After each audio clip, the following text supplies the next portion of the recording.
बिस्मिल्लाहिर्रहमानिर्रहीम। अस्सलाम वालेकुम नाजरीन, लाइव डॉक्टर शाहिद मसूद के साथ मैं हूं नाइला अली। नाजरीन, आज वजीर खजाना मिफ्ताह इस्माइल साहब ने कहा है कि हम गरीब को रिलीफ देते हैं तो PTI दीवार बन जाती है। दूसरी जानिब शेखुपुरा में जलसे आम से साबिक वजीर आज़म इमरान खान साहब ने भी खिताब किया और एक मरतबा फिर हुकूमत पर शदीद तनकीद की। इस समेत दिन भर जो अहम डेवलपमेंट्स रहे उन पर बात करेंगे। हमारे साथ स्टूडियो में मौजूद हैं डॉक्टर शाहिद मसूद। अस्सलाम वालेकुम डॉक्टर साहब। वालेकुम जी, आपको भी नमस्कार सर, साबिक वजीर आज़म इमरान खान साहब का शेखुपुरा में जलसे आम से खिताब और उनके बयानात में इस जलसे में मजीद हमने तलखी देखी। क्या समझ रहे हैं कि क्या हुकूमत किसी भी तरह से अगर सियासी तौर पर मुस्तकबिल में मजीद मामलात ख़राब होते हैं तो हुकूमत इस सिचुएशन में है कि वो कंट्रोल कर पाए? देखें जी, ये तलखी मजीद तलखी और बदकिस्मती से सियासत एक ऐसी जगह पहुंच गई है जहां पर मामला जो है वो अफाम व तफहीम का कोई रास्ता निकल नहीं रहा दरमियान में। और 10 दिन 10 का जो नंबर है वो इसलिए आज से हम वैसे तो 10 नहीं, लेकिन चलें दिन कम है लेकिन हम 10 से काउंट करें तो 7 तारीख है और 17 तारीख को ये फैसला होगा कि पंजाब में किसकी हुकूमत है और जिसकी पंजाब में हुकूमत होगी उसकी मरकज़ में हुकूमत होगी। और ये जो जलसे इमरान खान साहब कर रहे हैं ये उसी मुनासिबत से पंजाब में उनके जलसे हो रहे हैं। और आने वाले दिनों में मरीम नवाज साहिबा जो हैं वो भी इंतखाबी जलसों से खिताब करेंगी। एक अमूमी तासुर ये है कि ये फ्री एंड फेयर इलेक्शन होने नहीं जा रहा। सही। और इसके नताइज को शायद बहुत आसानी से तस्लीम ना किया जाए। और उसकी वजह यह है कि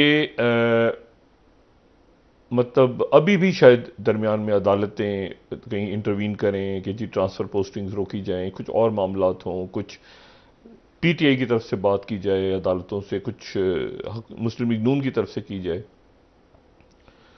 लेकिन यह है कि ये जो अगले 10 दिन है इन दिनों में ही फैसला होना है सारा कुछ जी। और आम फैसले होने हैं। और आम फैसले मतलब आम फैसलों से मुराद ये मेरी कि यानी ये तय करेगा मुल्क का मुस्तकबिल। और इसी दौरान एक अदम इस्तेकाम भी रहेगा, तलखी बढ़ेगी, इल्ज़ामात आपको बढ़ते नजर आएंगे। इसमें जो लबो लहजा है वो मज़ीद ख़राब होगा, बिगड़ेगा।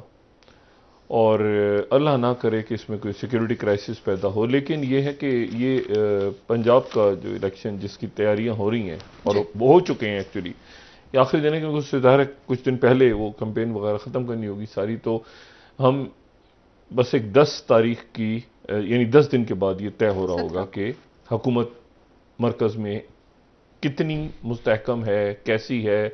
और इमरान खान साहब का कहना यह है कि 17 तारीख के बाद जो है वो 17 तारीख का नतीजा ये तय कर देगा कि हम इलेक्शन की तरफ जा रहे हैं। उन्होंने आज जो बात की है वो ये की है कि 17 तारीख के नतीजे तय कर देंगे कि हम इलेक्शन की तरफ जा रहे हैं। जी। अच्छा, इसमें जो है आज एक तो ये मामला तलखी जो मैं बार बार कह रहा हूं और उसके नतीजे में एक पैरालिसिस, सिस्टम पैरालिसिस आपको नज़र आ रहा है। पूरे मुल्क में हर चीज़ रुकी हुई है और दरमियान में तातीलात भी आ गई। ज़ाहिर है कि ईद की, हज की, सरकारी दफातर बंद रहेंगे लेकिन एक्टिविटीज़ होती रहेंगी। मतलब जो बहुत कुछ होता रहेगा इन दिनों में भी। और इसमें यह भी बात अहम है कि देखें ये तो चला गया, अब IMF का माहिदा किधर गया हम नहीं जानते। आज कराची में भी अभी कराची के लिए ऐलान हो गया 9 रुपये 52 पैसे शायद फी यूनिट।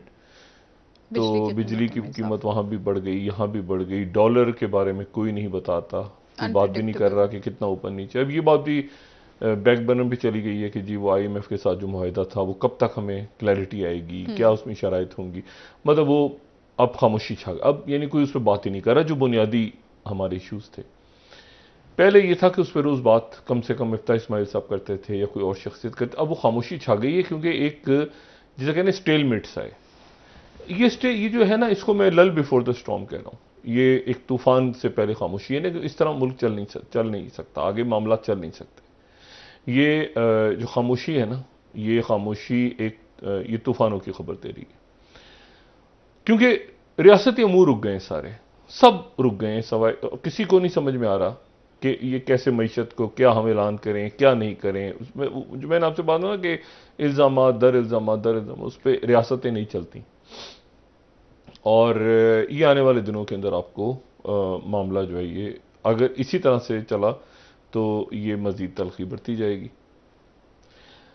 अब आज जो ये पब्लिक अकाउंट्स कमेटी में जो कुछ हुआ है, साबिक चेयरमैन नैब जावेद इकबाल साहब के हवाले, जस्टिस रिटायर्ड जावेद इकबाल साहब, जस्टिस रिटायर्ड जावेद इकबाल साहब जो हैं उनको हम जानते हैं उस वक्त से जब से अदलिया बहाली तहरीक चली, उसके बाद वो मुख्तलिफ जो है वो ओहदों पे फायज रहे, गुमशुदा अफराद, एबटाबाद कमीशन, फिर चेयरमैन नैब, और आज जो उनकी तलबी हुई उसमें वो खातून जो मुतासिर खातून थी वो भी गई गालिबन। अब उन्होंने वो टेप वगैरह सुनाई, सारा कुछ हुआ।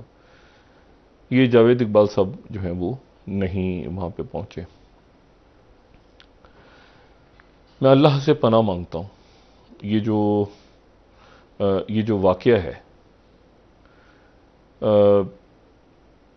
मतलब एहतसाब के लिए जावेद, और इसके बारे में मैं आपको एक बात सिर्फ ये बताऊं कि मैं जिस ये जीएनएन ज्वाइन करने से पहले जो मेरा ऑफिस था, मेरे ऑफिस के अंदर वो एक्चुअली उस चैनल में ये ऑन एयर होने इनका ये भी पहुंची हुई थी खातून, और शायद ऑन एयर होने वाला था। मैं उस कंट्रोवर्सी में तो जब ये हुआ सारा मामला, मैं उस वक्त यहाँ आ चुका था जीएनएन में, तो उस ऑफिस के अंदर वहाँ से ये ऑन एयर हुआ, टेप क्या हुआ खुदा जाने, मैं अभी बात नहीं करना चाह रहा, लेकिन मुझे इतना ज़रूर इल्म है कि वहाँ पर उसके फ़ौरन बाद जो है वो बहुत ज़्यादा तलखी पैदा हुई मुख्तलिफ जो हमारे अदारे हैं और उनके दरमियान और आपस में कि ये कैसे हुआ। मुझसे भी पूछा गया कि ये कैसे हुआ। मैंने कहा जी मैं तो वहाँ नहीं हूँ, लेकिन मुझे इतना ज़रूर इल्म है कि वहाँ से ये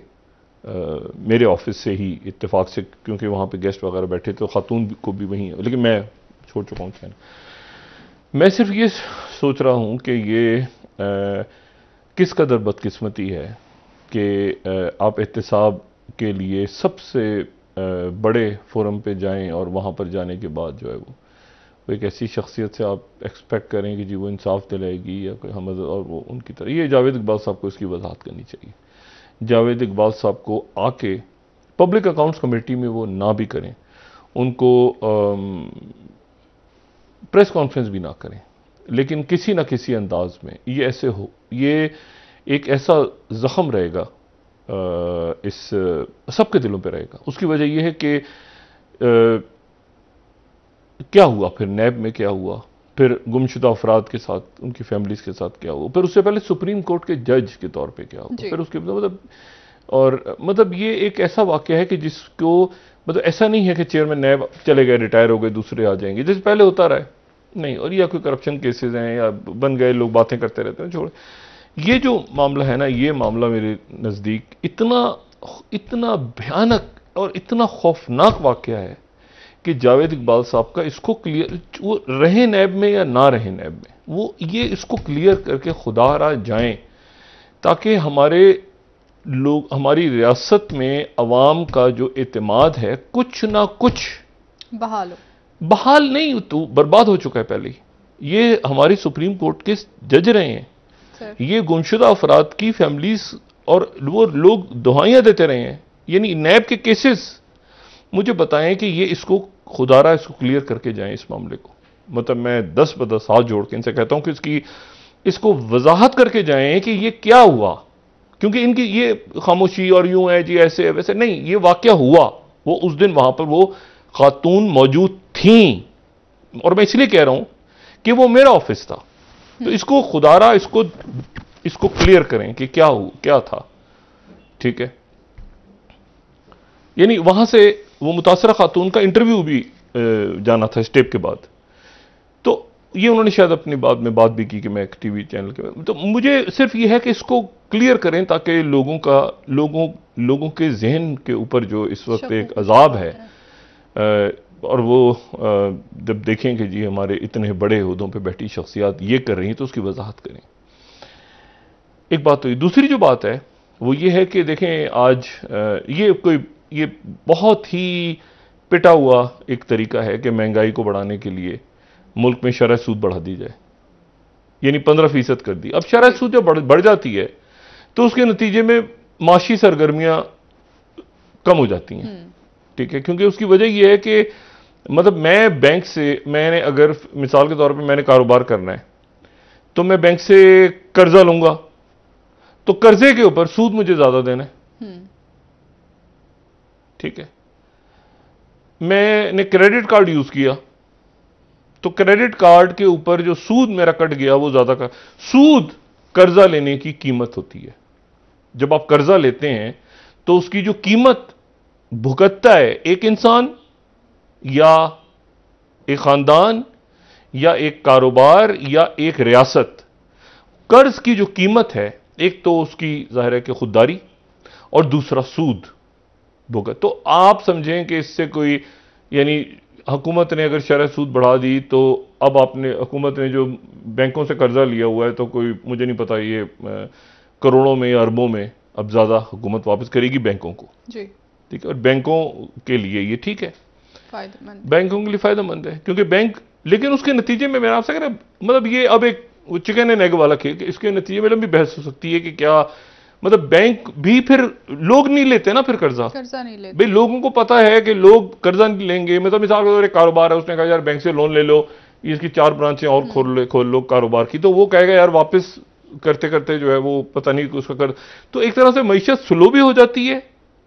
और जो ये कोई कामयाब फार्मूला नहीं रहा। अभी हमने टर्की में बाकी मुल्कों में देखा कि जहां पे लोगों को, जहां पे महंगाई कंट्रोल करने के लिए इसको लाया जाता है कि चीज से महंगाई कंट्रोल हो जाएगी, लेकिन कंट्रोल नहीं होती। तो ये बहरहाल अब इसके ऊपर जो मईशत के ऊपर बात कर रहे हैं वो देखें, लेकिन असल बात यह कि IMF अपनी जगह। अच्छा, फिर तीसरी जो 2-3 बातें मैं दोबारा यहां पे देखिए, हमारे पाकिस्तान में ये वेस्टमिनिस्टर स्टाइल का निज़ाम सिस्टम है, और वेस्टमिनिस्टर निज़ाम के यानी जहाँ पे वेस्टमिनिस्टर निज़ाम जहाँ से स्टार्ट होता है तो वो जो है वो वेस्टमिनिस्टर पैलेसेस हैं जो कि रिवर टेम्स के किनारे एक बड़े खूबसूरत से महल बने हुए हैं। सिटी ऑफ वेस्टमिनिस्टर, ये लंदन में 32 बोरोज हैं। बोरोज आप यूं समझ लें जैसे डिस्ट्रिक्ट्स कहते हैं ना, तो लंदन में डिस्ट्रिक्ट्स 32 हैं। तो उसमें से जो 22 हैं वो लंदन, आउटर लंदन में हैं, और जो 10 हैं वो इनर लंदन के अंदर हैं। तो लेकिन सिटी ऑफ लंदन अलग है, सिटी ऑफ लंदन एक अलग है, अलग, उसको बोरोज में नहीं काउंट करते, लेकिन ये सिटी ऑफ वेस्टमिनिस्टर को करते हैं। तो सिटी ऑफ वेस्टमिनिस्टर जो है इसमें जो वेस्टमिनिस्टर पैलेस, वेस्टमिनिस्टर एबे जिसको कहें, इसमें फिर उसके बाद बकिंगम पैलेस, फिर उसके बाद पिकाडेली, फिर उसके बाद ऑक्सफोर्ड स्ट्रीट, ठीक है, मतलब सारे जो बड़ी अहम बिल्डिंग्स वगैरह वो इसमें हैं, यहाँ पे हैं। और यहाँ इसको हम वेस्टमिनिस्टर स्टाइल ऑफ गवर्नमेंट इसलिए कहते हैं कि यहाँ पर वेस्टमिनिस्टर जो पैलेस था, जहाँ जो एक ज़माने शाही ख़ानदान रहता था, वो जब जल गया पैलेस और वो करीब पैलेस व्हाइट हॉल में चले गए, तो उसके बाद यहाँ पे पार्लियामेंट उनकी बैठने लगी। अच्छा, ठीक है। अच्छा, पार्लियामेंट शुरू में उनकी जो है वो एक ये बड़ा झगड़ा चला, मैं उस लंबी हिस्ट्री में फिर कभी बात करेंगे, लेकिन कई सालों तक, कई सदियों तक झगड़ा होता रहा कि कोई, मतलब क्योंकि उनके शुरू में पार्लियामेंट जो थी वो सिर्फ हाउस ऑफ लॉर्ड्स थी, यानी उनके यहाँ सिर्फ उमरा और बिशप्स और बड़े जो खास उल खास विरासत में ही वो शरीक हो सकते थे। मतलब आप उनके हाउस ऑफ लॉर्ड को समझ लें कि हमारी सेनेट है, यानी एक ईवान बाला है, हाँ। और एक वो ईवान ज़री जिसको आप हाउस ऑफ कॉमन्स कहते हैं, हाउस ऑफ कॉमन्स, जिसको जहां से फिर वो एमपीज, जिसके मेंबर्स एमपीज हैं। तो वजीर आजम जो है वो हाउस ऑफ लॉर्ड से होता था पहले। 1902 से पहले वो हाउस ऑफ लॉर्ड से भी हो सकता था, लेकिन उसको हाउस ऑफ कॉमन्स की भी मेजॉरिटी चाहिए होती थी। लेकिन उसके बाद ये तय हो गया कि हाउस ऑफ कॉमन्स से ही होगा वजीर आजम। तो हाउस ऑफ कॉमन जो है उनका, अब हाउस ऑफ कॉमन जो है वो 650 अरकान है उसमें, 650 लोग हैं हाउस ऑफ कॉमन में।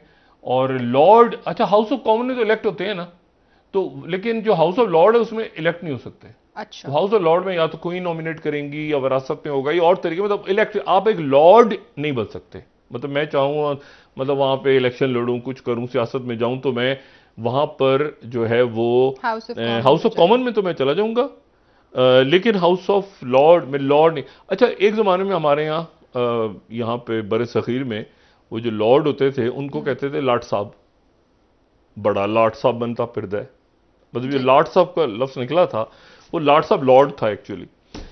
तो वो जो है ना वो लॉर्ड, अच्छा एनीवे, तो अब वहां पर ये जो हाउस ऑफ कॉमन है, अच्छा हाउस ऑफ लॉर्ड ये सबसे बड़ा है, ये कुछ 700 से ज्यादा लॉर्ड्स हैं। यानी चाइना की जो उनकी जो नेशनल कांग्रेस है उसके बाद नंबर 2 ये दुनिया में कहलाता है, इनके लॉर्ड्स, इतना बड़ा एक वो है। और दोनों यानी हाउस ऑफ लॉर्ड्स और हाउस ऑफ कॉमन्स दोनों ये वेस्टमिनिस्टर पैलेस के अंदर बैठते हैं। अब जनाब वहां पर वेस्टमिनिस्टर पैलेस में बैठते हैं, और आज वेस्टमिनिस्टर पैलेस के अंदर जो हाउस ऑफ कॉमन्स हैं, हाउस ऑफ कॉमन्स की जो कायद थे वो धबड़दूज हो गए, जिनका नाम जनाब बोरिस जॉनसन। अच्छा, बोरिस 58 साल बोरिस जॉनसन। और बोरिस जॉनसन जो है ये अभी 2-3 साल पहले ही जो टेरी में जब गई और ये फड्डा पड़ा वहां पे ब्रेक्सिट का और ये वो सारा, तो उसके बाद वो रिजाइन कर गई और ये आ गए मौसूफ। ये 2 दफा लंदन के मेयर भी रहे हैं। अच्छा। 2 दफा लंदन के मेयर रहे हैं। और ये जो है ये, लेकिन ये जो दुनिया थी ना, ट्रंप वाली दुनिया, इनको बड़ा कंपेयर किया जाता है ट्रंप के साथ। मतलब आप देखें सीएनएन ने क्या खबर लगाई है आज, एक मिनट, सीएनएन ने खबर क्या लगाई है, Boris Johnson rose from joker to statesman, scandals of his own making brought him down. ठीक है, और मतलब ये, मतलब अब क्या बात की जाए, ठीक है ना। तो एक तरह से जोकर और ये और वो सारा, और ये जान नहीं रहे थे 54 अरकान इनकी पार्टी के अंदर बगावत हो गई। मुनहरफ अरकान, ठीक है, मुनहरफ अरकान जो थे वो ये, अच्छा ये अगले उम्मीदवार हैं सदूर के, ये अच्छा, हाँ वज़ीर आज़म के, हाँ इसमें जो है वो काफ़ी इंटरेस्टिंग नाम है। और इसमें देखना ही है, इसमें ऋषि सुनाक हैं, इसमें बेन वेलिस हैं, ठीक है ना, बेन वेलिस इसमें हैं जो डिफेंस सेक्रेटरी, फिर उसके बाद उनका चल रहा है, फिर उसके बाद ऋषि सुनाक जो कि चांसलर, वजीर खजाना जो जिनको बरतरफ कर दिया था, उनका भी, जो कल हमने बात की थी ना, इंडियन ओरिजिन के बरतानवी शहरी हैं। अच्छा, फिर उसके बाद जो है वो साजिद जावेद का भी चल रहा है, साजिद जावेद जो सेक्रेटरी थे पाकिस्तानी नजाद इंडियन, उनका भी चल रहा है। अच्छा, और एक इसमें जो इंटरेस्टिंग बात है वो लिज ट्रस का भी चल रहा है। लिज ट्रस जो कि फॉरेन सेक्रेटरी हैं, फॉरेन सेक्रेटरी लिज ट्रस, और भी जर्मी हंट भी हैं, और भी बहुत से लोग हैं। लेकिन मैं आपको सिर्फ ये बताऊं कि वो धबड़दूज हो गए बोरिस जॉनसन चिपके हुए थे, बोरिस जॉनसन चिपक चुके थे कि मैं सीट नहीं छोड़ूंगा। और यानी मुझे नहीं पता, कहता है कि शायद 1924 में 1932 में इतनी बड़ी तादाद में लोगों ने छोड़ दिया था किसी वजीर आजम को, या मार्गरेट थैचर के दौर में वो सरवाइव कर गई थी एतमाद का वोट, कुछ अरसे के बाद और रिजाइन हो गए, या इन्होंने भी एतमाद का वोट से ही बच गए थे। लेकिन उन दिनों भी हमने बात की थी कि एतमाद के वोट में जीत भी जाते हैं तो फिर चले जाते हैं कुछ दिन के बाद, क्योंकि वो उसके बाद अब कमजोर से कमजोर तर होते रहते हैं। तो ये जो है इनके 54 पार्टी के लोग रिजाइन कर गए, इनके खिलाफ चले गए 54, और इनकी कैबिनेट के लोग रिजाइन करते जा रहे हैं। और ये जो हैं ये अपनी जगह पर कि मैं तो रहूंगा। और उसके बाद ये हुआ कि अब इनकी पार्टी में बगावत हुई। वहां पर वजीर आजम के लिए जरूरी है कि वो अपनी पार्टी का रहनुमा भी हो, यानी कंजर्वेटिव पार्टी को भी लीड कर रहा हो और लेबर पार्टी को भी लीड कर रहा हो। तो आज इन्होंने कंजर्वेटिव पार्टी के हेड के तौर पे रिजाइन करते हुए कहा है कि मैं वजीर आजम अभी रहूंगा जब तक अगला वजीर आजम मुंतखब नहीं हो जाता। लेकिन कंजर्वेटिव पार्टी के हेड क्यों, अंदर पार्टी के अंदर बगावत हो गई ना। लेकिन वो दोनों चीजें जरूरी हैं। अगर आप एक पार्टी के हेड नहीं रहे तो आप वजीर आजम भी नहीं है। तो पार्टी के अंदर बगावत हुई तो वजीर आजम तो इन्होंने जोड़ तोड़ नहीं किया कि ऑपोजिशन के साथ मुका ये वहां हो नहीं सकता इस तरह से, ठीक है ना। और ये उन वज़ीर आजम में से हैं जो बरतानिया की या वेस्ट मिनिस्टर की जो पार्लियामेंट्री सिस्टम की जो खूबसूरती है कि छोटा सा स्कैंडल आ जाए तो मिनिस्टर रिजाइन कर जाता है, छोटा सा स्कैंडल आए तो जो ऑनरेबल लोग होते हैं वो इज्जत से चले जाते हैं, यानी कि रियासत की वो तो हाँ वो उनको देखते हैं कि नीचे लोग हमें देख रहे हैं, लोग हमें देख रहे हैं, मतलब तस्वर भी नहीं हो सकता। इनके ऊपर क्या इल्जाम लगेगा जी इन्होंने वो लॉकडाउन के दरमियान जो है वो पार्टी करते रहे, मतलब आप देखिए ना इनके ऊपर कोई अभी तक किसी किस्म का कोई मनी लॉन्ड्रिंग नहीं है या करप्शन के चार्जेस, करप्शन तो छोड़, मनी लॉन्ड्रिंग। अभी इनके अकाउंट निकलाएं रूस में, इनके अकाउंट निकलाएं स्विट्जरलैंड के बैंकों में, लोग कच्चा खा जाएंगे वहां पे पकड़ के, वहां तो तस्वुर ही नहीं है ना। पूरी दुनिया का पैसा इधर उधर उनके बैंकों में आ जाए, वो अपने यहाँ ये गड़बड़ नहीं होने देते अपने रहनुमाओं के साथ।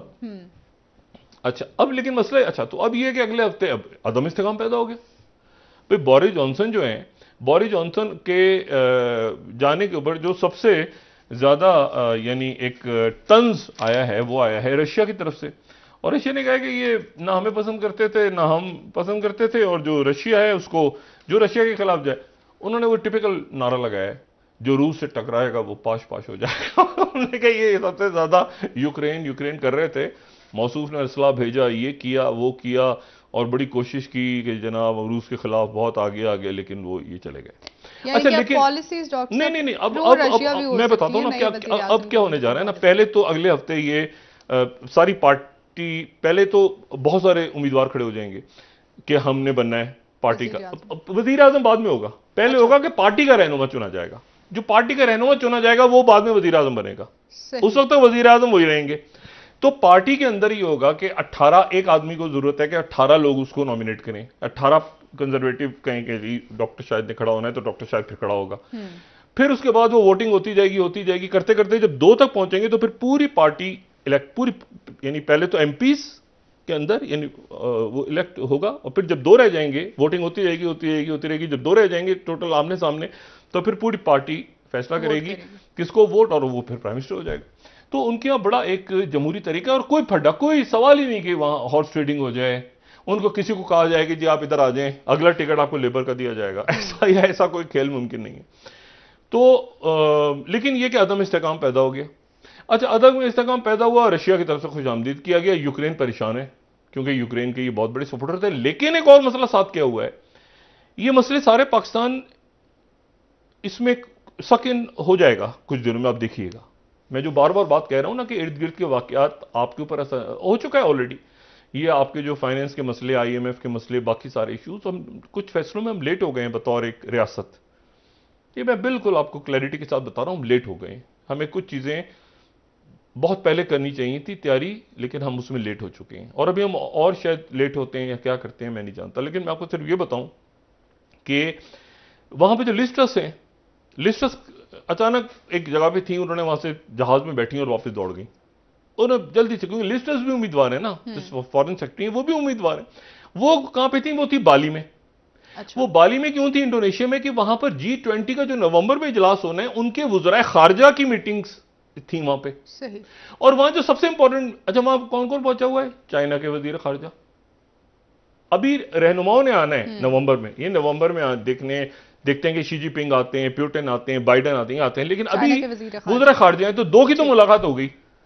2 मुलाकातें सबसे अहम हुई। अच्छा। एक मुलाकात तो हुई लेवरोव जो कि रशियन फॉरेन मिनिस्टर हैं, उनकी मुलाकात हुई वांग ली के साथ जो कि चाइना के फॉरेन मिनिस्टर हैं, और वो हस्बे मामूल उन्होंने बड़ा एक तगड़ा किस्म का स्टेटमेंट दिया, और स्टेटमेंट यह था कि चाइना और रशिया साथ हैं। ये बड़ी इंपॉर्टेंट बात। लेकिन उससे ज्यादा इंटरेस्टिंग मीटिंग ये हुई कि सेक्रेटरी ब्लिंकन की और वांग ली की मुलाकात हुई, लेकिन साथ ही रशिया की तरफ से कह दिया गया कि हमें, और अमेरिका की तरफ से कह दिया गया कि हमें ना रशिया के फॉरेन मिनिस्टर से यहां मिलना है, रशिया के फॉरेन मिनिस्टर ने कहा हमें भी नहीं मिलना भाईजान। तो उन दोनों की मुलाकात नहीं हुई, लेकिन बाकी सबकी मुलाकात हो गई। और इंटरेस्टिंगली जयशंकर की मुलाकात भी हो गई, इंडियन फॉरेन सेक्रेटरी की मुलाकात भी हो गई वांग ली से। अच्छा। G20 में, लेकिन उसमें उनकी जो मैं ट्वीट देख रहा था जयशंकर जी की, तो उसमें कहीं तो बॉर्डर का जिक्र नहीं है, हाँ उसमें जिक्र नहीं है कि वो क्लैश व्लैश का या वो जो गैलवान वैली वगैरह का, लेकिन ये मुलाकातें जो होती हैं बहरहाल ये टेंशन को कम करती हैं। ये उनका ट्वीट है, ऊपर करेंगे इसको, देखिए ना, Biden begin my day in Bali by meeting foreign minister वांगली डिस्कशन 1 घंटा रहा। अच्छा, relationship pertaining to border situation या बॉर्डर हुआ डिस्कस। अच्छा, ये अच्छा क्लैरिफाई हो गया, बॉर्डर डिस्कस हुआ। Also spoke about other matters students और फ्लाइट्स। तो मैं अपने आप को करेक्ट करता हूँ, बॉर्डर डिस्कस हुआ है, ठीक है। लेकिन इससे ये वो टेंशन कम हुई बहरहाल, मतलब डिस्कस हुआ है तो टेंशन कहीं ना कहीं चाइना और इंडिया के दरमियान कम हुई, जो खुशाइन बात है। लेकिन ब्लिंकन और वांगली की मुलाकात जो है नहीं हो गई, चाइना और ब्लिंकन की हो गई ना, चाइना और रशिया, सॉरी रशिया और अमेरिका की नहीं हुई। अच्छा, अमेरिका और चाइना की हो गई, ठीक। अमेरिका की चाइना की हो गई। लेकिन इसी दौरान लिस्टर्स भी थे ना वहां पे, लिस्टर्स वही थी, उन्होंने कहा सबसे मुलाकातें करूंगी और वहां पे यूक्रेन का मसला उठाऊंगी। और लिस्टर्स बड़ी क्लैरिटी के साथ यूक्रेन के साथ खड़ी रही हैं एज अ फॉरेन सेक्रेटरी। ये हम जानते हैं, पिछले दिनों बहुत एक्टिव रही हैं। बिल्कुल सर। अच्छा, पीछे हुकूमत गिर गई, अब आप पहुंचे हुए बाली और आपने मुलाकात करनी है और आपका वजीर आजम धबड़दूज हो गया, ठुस। और अगली उम्मीदवारों में आपका नाम भी है, आप लिस्टर्स भी तो है ना, कैंडिडेट स्ट्रॉन्ग कैंडिडेट है। उन्होंने जरा क्या किया कि जो मीटिंग थी सारी उनको कैंसिल करके वो बाली से जहाज, अभी यूरोप के लोग पहुंचे हैं, उन्होंने कहा जी ब्रिटेन आया है, बड़ा तगड़ा कोई आवाज उठाएगा, यूक्रेन की बात होगी, ये होगा वो होगा। वो लिस्टर्स जहाज में बैठी और वापस लंदन, वो लंदन रवाना हो गई। और लंदन इसलिए रवाना हो गई कि वो वहां पे मतलब अगला वजीर आजम चुनना है, ठीक है, कौन बनेगा करोड़पति, ये सब तो डिसाइड होगा। अब वैसे तो वहां नहीं होता, ये 10 डाउनिंग है ना, वैसे उनका जो 10 डाउनिंग छोटा सा नजर आता है ना, हमें एक दरवाजा, एक छोटा सा दरवाजा में नजर आता है। डाउनिंग से डाउनिंग, जो डाउनिंग थे शायद उन्होंने बनाया था। ये 10 डाउनिंग में 100 कमरे हैं, इतनी कोई सादगी भी नहीं है। 100 कमरे, इसके पीछे जाए ना आप, एक साथ वाला जो 11 है मेरे ख्याल से उसमें चांसलर का है, इधर चीफ पे 9 पे, फिर आगे आप चले जाएं 15 से 20 तक वो फॉरेन ऑफिस है। ये जो डाउनिंग स्ट्रीट है छोटी सी, बहरहाल, लेकिन रिहाइश कम जगहों पे, बाकी वो ऑफिस के तौर पे इस्तेमाल होता है। रिहाइश जो है वो उनकी बहुत छोटी रिहाइश है वजीर आजम की उनके। एनीवे, तो वो जो है वो अब 10 डाउनिंग का अगला मकीन कौन सा होगा वो डिसाइड कर रहे हैं। तो उसमें लिस्टर्स जो है वो वहां से बाली से छोड़ के यहां पहुंच गई। ये जो भी हफ्ता शुरू हो रहा है ना, ये जो आने वाले दिन है, जो मैं आपको 17 से पहले पहले क्या वाकयात, 17 से पहले पहले बहुत कुछ होने जा रहा। सबसे आम वाकया ये कि प्रेसिडेंट बाइडेन अभी तक तय नहीं कर सके कि मैंने करना क्या मिडिल ईस्ट आके। सऊदी अरब क्या करना है आके? सऊदी अरब तो तेल बढ़ाने की कैपेसिटी शायद सऊदी अरब के पास नहीं, और सऊदी अरबिया तेल बढ़ाएगा तो रशिया, मतलब वो और सऊदी अरेबिया जो है वो बड़ी इस वक्त स्ट्रेट टॉक करेगा उनसे प्रेसिडेंट बाइडेन। इसराइल का माहौल डिफरेंट हुआ। कल भी मैंने बात की थी महमूद अब्बास और जो इस्माइल हानिया की, ईरान की टॉक्स कोलैप्स हुई हैं या आगे चल रही हैं, तो कहीं बीच में फंसी हुई हैं बीच में सारी, और अब वो चंद दिनों के अंदर वो आपस धबड़ भी मची हुई है सारी। इधर ये बोरिस जॉनसन गिर गए, उधर वो हो गया, उधर इसराइल की गवर्नमेंट गिर गई, उधर ये हो गया, मतलब गवर्नमेंट गिर रही है धड़ाधड़। अब मसला ये है कि इस पूरे हिजान में वो जनाब एक काम बाइडेन साहब बड़े खुश थे कि टर्की ने वो रशिया का जहाज छोड़ दिया, सॉरी जहाज पकड़ लिया, वो जो रशिया का फ्लैग्स थे और यूक्रेन से गंदम लेकर आ रहा था, यूक्रेन की जानिब से वो जनाब टर्की ने छोड़ दिया जहाज आज। अच्छा, आजाद कर दिया उसको। और किसी मुआहिदे के तहत? नहीं, उन्होंने कहा कि रशिया हमने देख लिया, ये यूक्रेन की चोरी शुदा गंदम नहीं है। कभी भी टर्की जो है, देखें टर्की बहुत इस वक्त इंटेलिजेंट मूव्स और बड़े यानी उन्होंने स्वीडन, फिनलैंड, उधर से लोग आते ही नहीं आते, अच्छा यहां उछलने कूदने लग गए कि जी टर्की ने रशिया का जहाज रोक लिया है, टर्की ने रशिया का जहाज रोक लिया है, क्या बात है। लेकिन उसके बाद फिर यह हुआ कि टर्की ने वो जो है वो जहाज छोड़ दिया, टर्की ने जहाज छोड़ दिया, और उसका नतीजा ये निकला कि यूक्रेन में कीव के अंदर जो उनके एम्बेसडर हैं उनको कॉल किया गया, उनको कॉल करके तुर्की के एम्बेसडर कॉल कर मजम्मत की गई कि आपने कैसे छोड़ा है, क्यों छोड़ा है ये जहाज, हमने आपसे रिक्वेस्ट की थी और ये सारा। अच्छा, फिर उसके बाद जो है एक और बात वो ये है कि ये बहुत कम ऐसे होता है कि MI5 और FBI, यानी FBI ब्रिटेन की और MI5 उसके जो सरबराहान हैं इंटेलिजेंस के, वो पब्लिक में आए और पब्लिक में आके वो प्रेस कॉन्फ्रेंस से खिताब करें। ये बहुत रेयर होता है, लेकिन ऐसा हुआ है, ठीक है। और यहां पे मैं ये हुआ है और उसकी यहाँ पर ये 18वीं स्लाइड अगर हम दिखा सकें, MI5 की वेबसाइट अगर हम खोलें तो MI5 की वेबसाइट पे हमें नज़र आ रहा है कि MI5 director general Ken McCallum and FBI director Chris Wray, उन्होंने क्या किया है, प्रेस कॉन्फ्रेंस किए, जॉइंट एड्रेस किए और उन्होंने वार्न किया है growing threat posed by Chinese Communist Party to UK and US interest. अच्छा, इन्होंने बात की, ऑडियंस थी वहां पे, बिजनेस एकेडमिक लीडर्स थे और एक एड्रेस किया उन्होंने, प्रेस कॉन्फ्रेंस नहीं थी, एड्रेस हम कह लेंगे, खिताब था, दोनों ने इकट्ठे किया खड़े होकर।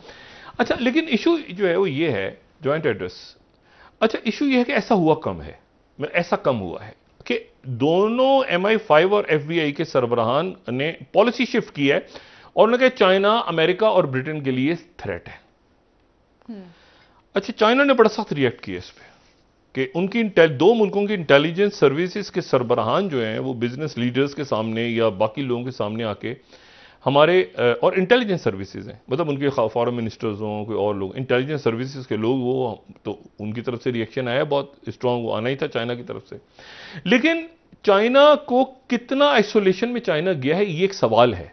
G7, G20, देखें वो न्यूजीलैंड की जो प्राइम मिनिस्टर हैं वो भी कह रही हैं कि बायलैटरल टॉक्स होनी चाहिए अमेरिका और चाइना की, मतलब है कि फिलिपीन वाले भी कह रहे हैं, सिंगापुर वाले भी कह रहे हैं, आसियान कंट्रीज भी, इंडोनेशिया भी, इधर भी उधर भी। और G20 में मज़ा नहीं आया, बीच में हुकूमती गिर गई बोरिस जॉनसन की, तो ये मज़ा नहीं आया, ये ऐसी चलें वज़रा खारजा वगैरह मिल रही है, लेकिन ये फोरम्स बस मतलब ये कोई बड़ा ब्रेक थ्रू नहीं ला पा रहा है और ये जंग खिंच गई है। ये जंग जो है ना यूक्रेन की, मैंने आपसे कहा ना, ये मशरिक वुस्ता का दौरा बहुत सारी चीजें तय करेगा, बहुत कुछ तय करेगा।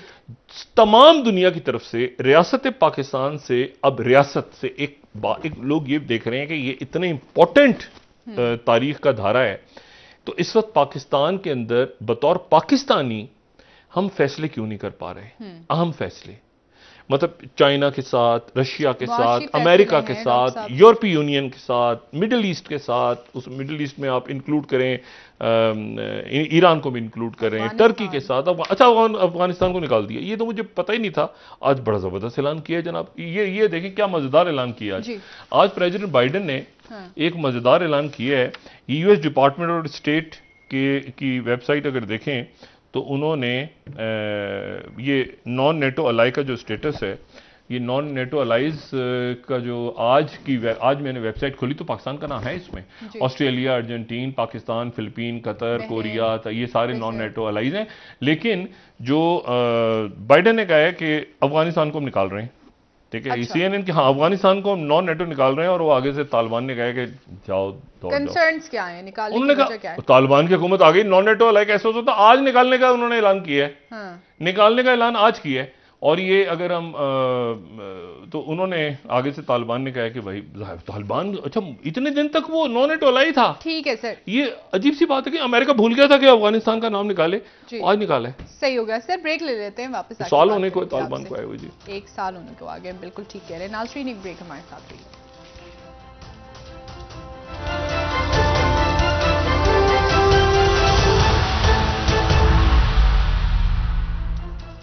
वेलकम बैक नाजरीन। जी डॉक्टर साहब, आज जलसे आम से खिताब करते हुए इमरान खान साहब ने जो कहा है कि इंतखाबात पर बात करना चाहते हैं तो तहरीक इंसाफ के दरवाजे खुलें, किस तरफ इशारा कर रहे हैं और किससे मुज़ाकरात की बात कर रहे हैं? मेरा ख्याल है शायद हो सकता है, मुमकिन है, तलखी जो है वो इतनी ज़्यादा है, शायद कुछ जो ऐसे लोग जो देखिए पार्लियामेंट में तो मिलते रहे हैं ना सारे, पार्लियामेंट में जो लोग हैं PTI के लोग और जो अब नहीं है पार्लियामेंट में, इस्तीफे उनके मुझे नहीं पता अभी मंजूर हुए या नहीं हुए, लेकिन अमली तौर पे तो वो नहीं है, लेकिन ये कि यकीनन कमेटियों में साथ बैठते रहे हैं और तो किसी मामले के ऊपर शायद कोई राब्ते हों आपस में, लेकिन अब मामला जो है ना वो तय मैदान में ही होना है, अब मामला ड्राइंग रूमों में तय नहीं होना। उसकी वजह यह कि यहाँ कोई अफोर्ड नहीं कर सकता, यहाँ मुस्लिम लीग नून अफोर्ड नहीं कर सकती कि पंजाब के अंदर वो सीटें और हुकूमत हो और वो सीटें जो हैं वो उनके हाथ में ना आए, और वो जो मुनर्रफ अरकान हैं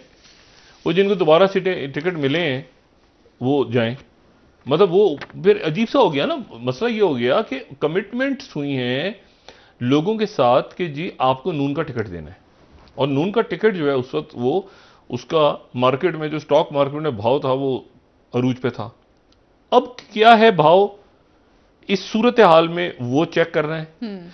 अगर तो वो भाव गिर गया है तो फिर इसका मतलब है कि मुनर्रफ अरकान कौम कमिट, मतलब है कि वफादारियां तब्दील की और टिकट लिए और ये हुए और इमरान खान लौटा और ये फलाना दिमाग ने गालियां सुनी।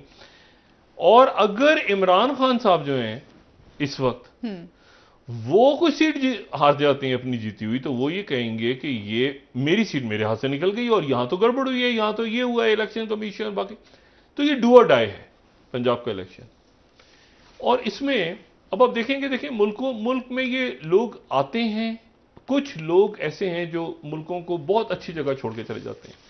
ये इकोनॉमिस्ट का टाइटल देखें सर, बोरिस जॉनसन जो है वो एक ऐसी जगह अपने मुल्क को छोड़ गया है, खतरनाक जगह, Britain after Boris, clown fall, एक जोकर का गिरना, और रस्सी टूटी हुई है देख रहे दरमियान में, मुल्क ऊपर थोड़ा सा नहीं। लेकिन अगर आप पढ़ें इसको, इसमें ये आज का है अभी, अगर इसे पढ़ें, Doom prime minister and स्टिकन country, article पढ़ें तो आप परेशान होंगे कि कहां ये आदमी अपने मुल्क को छोड़ गया है, ठीक है, और किस तरह इसको तारीख में याद रखा जाएगा। यानी आप एक मस्खरे नुमा आदमी को, जो कि पॉपुलिस्ट लीडर, जो कि सिर्फ बोलना और शोबाजी और ये और वो कर कर आके, वो जो ट्रंप स्टाइल, इस तरह के लोगों के हवाले जो मुल्क हो जाते हैं तो मुल्कों का क्या हाल होता है।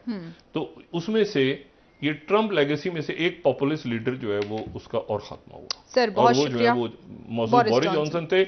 और हम उम्मीद करते हैं कि वहां पर सियासी अदम इस्तेकाम नहीं होता, बड़े तरीके से वो उनका बड़ा जमहूरी निज़ाम कर लेते हैं। जो भी अगला वजीर आजम आए वो बरतानिया के लिए भी अच्छा हो, यूरोप के लिए, दुनिया के लिए, और पाकिस्तान बरतानिया के ताल्लुकात। सर बहुत शुक्रिया। नाजरीन, प्रोग्राम का वक्त खत्म हुआ, कल इंशाल्लाह दोबारा आपसे मुलाकात होगी। मुझे नायला अली को इजाजत दीजिए। अल्लाह हाफिज़ जी। डॉक्टर साहब, अपना दोस्तों रशीदानों गुरदानवा के लोगों का सब ख्याल रखिएगा। अल्लाह हाफिज़।